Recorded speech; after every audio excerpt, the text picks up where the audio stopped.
Baiklah, Assalamualaikum warahmatullahi wabarakatuh. Kami dari kelompok 3 pembelajaran tematik terpadu yang beranggota Anjeli, Nadia Ulfa, Rifdayanti, dan Serina Aulia. Pada kesempatan kali ini kami akan menyampaikan materi tentang ragam bentuk pembelajaran tematik terpadu, ditinjau dari sifat materi yang dipadukan, cara pemanduannya, waktu pelaksanaan, perencanaannya, unsur-unsur pemicu, serta menentukan kefleksibelan dan persyaratan pembelajaran tematik terpadu.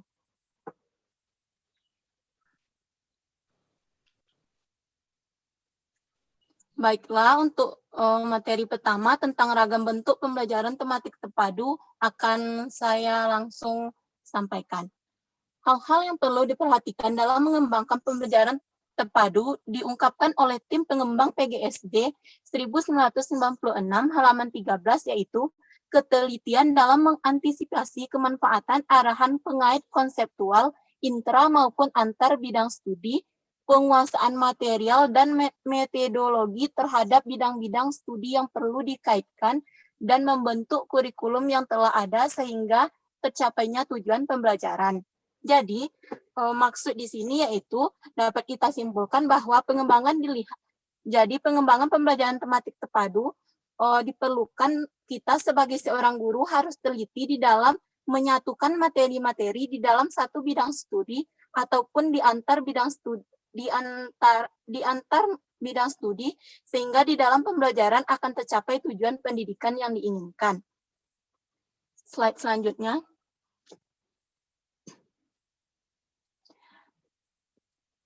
Selanjutnya materi tentang sifat materi yang dipadukan, yaitu ada dua. Yang pertama, pembelajaran terpadu intra bidang studi. Pembelajaran terpadu dikatakan bersifat intra bidang studi jika yang dipadukan adalah materi-materi dalam satu bidang studi.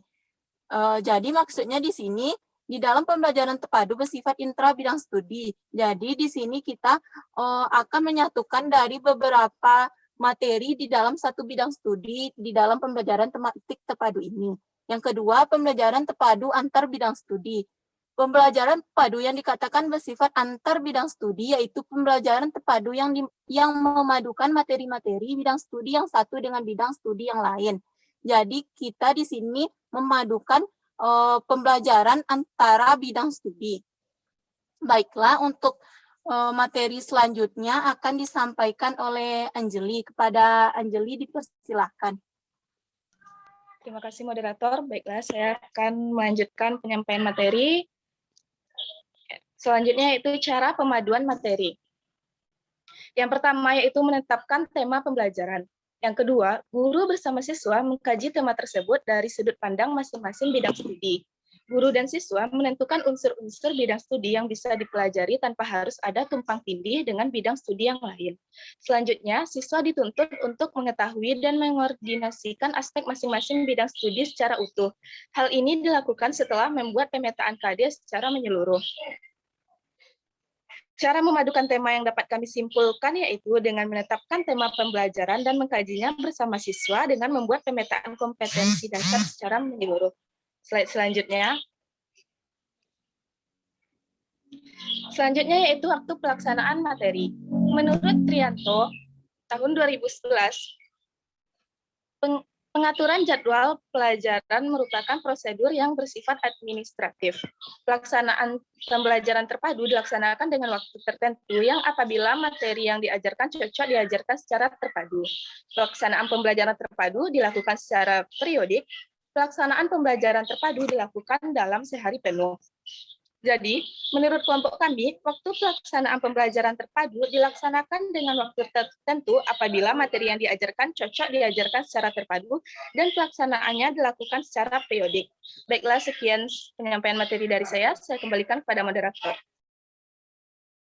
Baik, terima kasih kepada Anjeli. Selanjutnya, materi selanjutnya akan disampaikan oleh Serlina Aulia. Kepada Serlina Aulia dipersilahkan. Baiklah, terima kasih kepada moderator.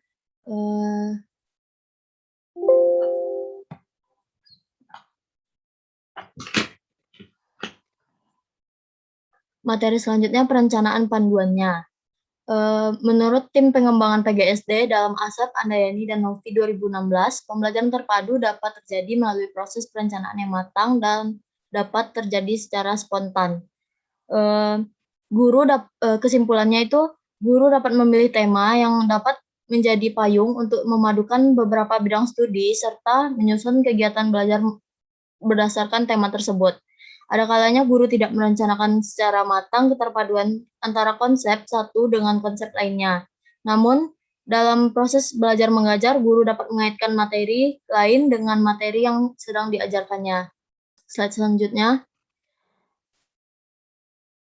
Unsur pemicu keterpaduan. Teman-teman, seperti yang teman-teman lihat dalam PowerPoint ini, dapat disimpulkan bahwa unsur pemicu keterpaduan adalah menganalisis kurikulum dengan membuat peta konsep, kemudian menentukan tema. Sekian materi dari saya kembalikan ke moderator. Baiklah, terima kasih kepada Selina. Slide akan disediakan Nadia dan silahkan.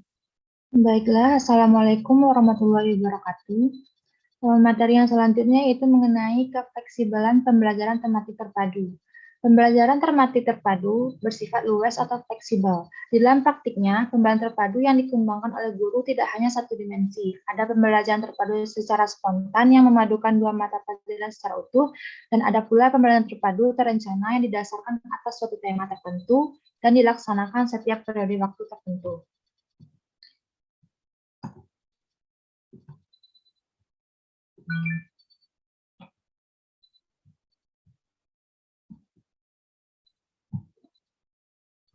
Selanjutnya mengenai persyaratan pelaksanaan pembelajaran tematik terpadu. Yang pertama yaitu adalah pemanfaatan berbagai kemungkinan arahan konseptual antar bidang studi. Yang kedua yaitu penguasaan material dan metodologi terhadap bidang-bidang studi yang dikaitkan. Yang ketiga yaitu wawasan kependidikan yang mampu membuat guru selalu waspada untuk memanfaatkan setiap keputusan dan tindakannya. Jadi dapat disimpulkan bahwa persyaratan pelaksanaan pembelajaran tematik terpadu ada 3, yaitu kemampuan profesional guru, penguasaan materi, dan wawasan kependidikan. Sekian dari saya kembalikan kepada moderator. Baik, terima kasih kepada Nadia Ulfas. Sesi selanjutnya yaitu apakah ada dari teman-teman yang ingin menambahkan materi dari kelompok kami?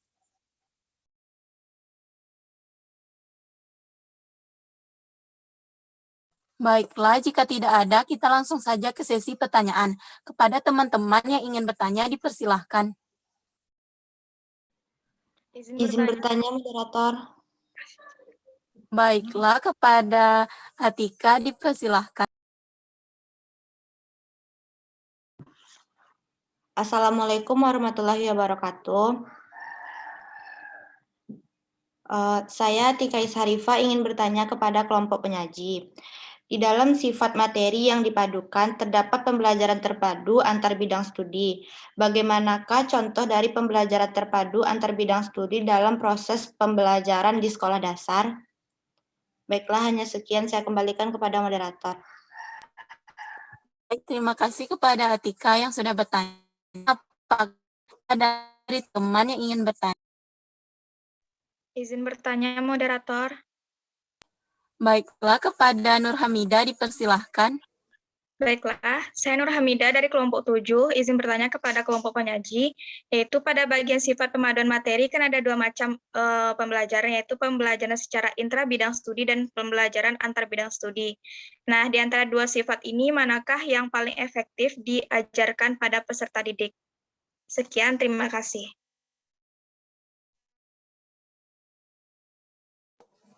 Baik, terima kasih kepada Nur Hamidah yang sudah bertanya.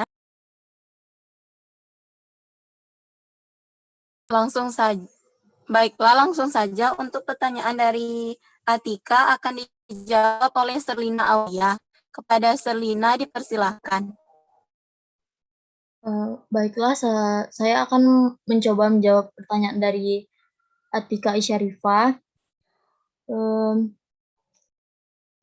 Yang Serli, mic-nya. Oh ya, maaf. Baiklah, saya Selena Aulia akan menjawab pertanyaan dari Atika Isyarifah, yang mana pertanyaannya itu, di dalam sifat materi yang dipadukan terdapat pembelajaran terpadu antar bidang studi. Bagaimanakah contoh dari pembelajaran terpadu antar bidang studi di dalam proses pembelajaran di sekolah dasar?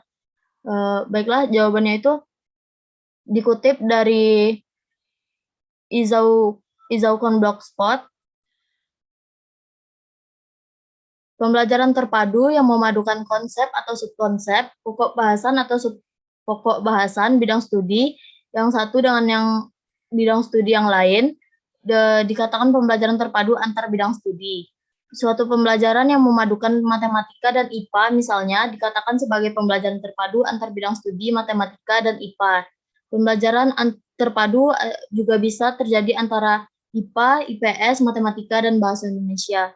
Sekian jawaban dari saya kembalikan ke moderator.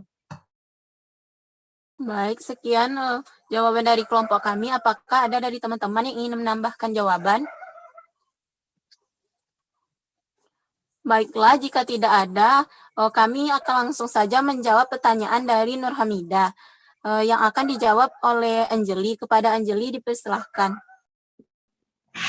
Baiklah, saya Anjeli akan mencoba menjawab pertanyaan dari Nur Hamidah, yang mana pertanyaannya itu di antara pembelajaran terpadu intra bidang studi dan pembelajaran terpadu antar bidang studi, manakah yang lebih efektif diajarkan pada peserta didik? Dikutip dari buku Praktek Pembelajaran Tematik Terpadu di Sekolah Dasar tahun 2019, pembelajaran intra bidang studi yang dipadukan adalah materi-materi dalam satu bidang studi, sedangkan pembelajaran terpadu antar bidang studi memadukan materi-materi bidang studi satu dengan bidang studi yang lainnya. Menurut saya, pembelajaran intra bidang studi dan antar bidang studi sama-sama efektif. Namun jika ditanya mana yang lebih efektif yaitu pembelajaran intra bidang studi. Karena pembelajaran intra bidang studi memadukan materi-materi dalam satu bidang studi. Contohnya, pembelajaran terpadu intra bidang studi matematika. Pembelajaran ini memadukan materi pengukuran, rasio, pecahan, operasi hitung. Siswa jadi tidak bingung mempelajarinya karena materinya cenderung sama. Dan siswa dapat memperoleh gambaran luas dan menyeluruh dalam satu bidang studi. Serta siswa lebih terfokus pada bidang studi tersebut. Baiklah, sekian jawaban dari saya kembalikan pada moderator. Baik, sekian jawaban dari kelompok kami. Kepada teman-teman, kalau ada yang ingin menambahkan jawaban, dipersilahkan. Baiklah, jika tidak ada dari teman-teman yang ingin menambahkan jawaban, kita akhiri saja sesi pertanyaan kali ini, dan terima kasih kepada teman-teman yang sudah berpartisipasi di dalam kelompok kami.